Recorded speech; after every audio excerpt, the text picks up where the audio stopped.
Ilara stood at the very edge of the Whispering Woods, her fingers white-knuckled as she gripped a rusted iron key. The air was thick, with a scent of pine and ancient secrets.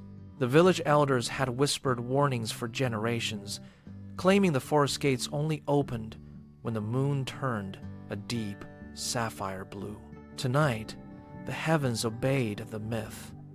The sky shimmered with that exact, impossible shade, casting an eerie glow over the landscape. With a heavy breath, she stepped over the threshold. Her boots made a sharp, rhythmic crunching sound on leaves that looked as though they had been dusted with crushed silver.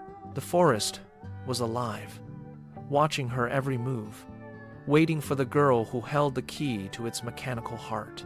Suddenly, a flash of metallic orange blurred through the undergrowth. A mechanical fox, its joints clicking with precision and its eyes glowing like molten amber, darted from the brush. Before Ilara could react, it launched, snatching the iron key from her open palm with surgical accuracy. "Hey, come back!" she cried out, her voice echoing through the silent trees. She lunged after the thief, but the fox was agile, leaping effortlessly onto a floating stone that drifted through the air. It paused for a second, looking back at her with a tilted head before leading her deeper into the thicket. Ilara scrambled up a mossy ridge, her hands slipping on the damp greenery, her breath hitching as she pushed herself to the summit. Below her, a sight of impossible engineering unfolded. A clockwork castle hummed in the valley, its massive bronze gears grinding slowly against the silence of the night. It was a cathedral of machinery, beautiful and desolate. The fox descended toward the center, dropping the key into a pedestal shaped like a delicate lotus flower. Ilara watched, mesmerized, as the key clicked into place with a heavy, resonant thud.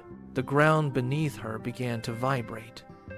Slowly, the massive castle walls started to rotate, the stones sliding over one another like a giant puzzle. The path forward was no longer stable. Ilara sprinted across platforms that shifted and tilted with every second. She had to time her jumps perfectly, dodging massive swinging pendulums that hummed with a dangerous magical static. The air crackled around her, smelling of ozone and old magic.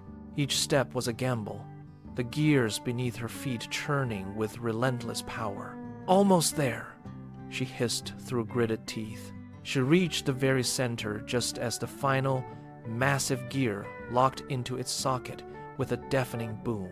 The silence that followed was brief. Suddenly, the lanterns ignited all at once, casting a warm, golden glow over the courtyard.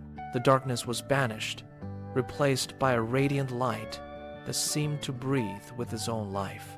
In the center of the light, a stone fountain cracked open like an egg. A swarm of crystalline butterflies erupted from within, spiraling upward toward the sapphire moon in a shimmering vortex. The mechanical fox trotted over and sat at her feet, its metallic whirring fading into a soft, rhythmic purr. Ilara reached out her hand, and the butterflies landed gently on her fingertips, their light pulsing in perfect sync with her own heartbeat. She looked back toward the forest entrance, but the dark path had vanished. In its place stood a bridge made of solid, unyielding starlight. She walked forward, leaving the mechanical world behind, as the sapphire moon began to fade into the soft colors of the dawn. She was no longer just a girl from the village. She was part of the forest's song.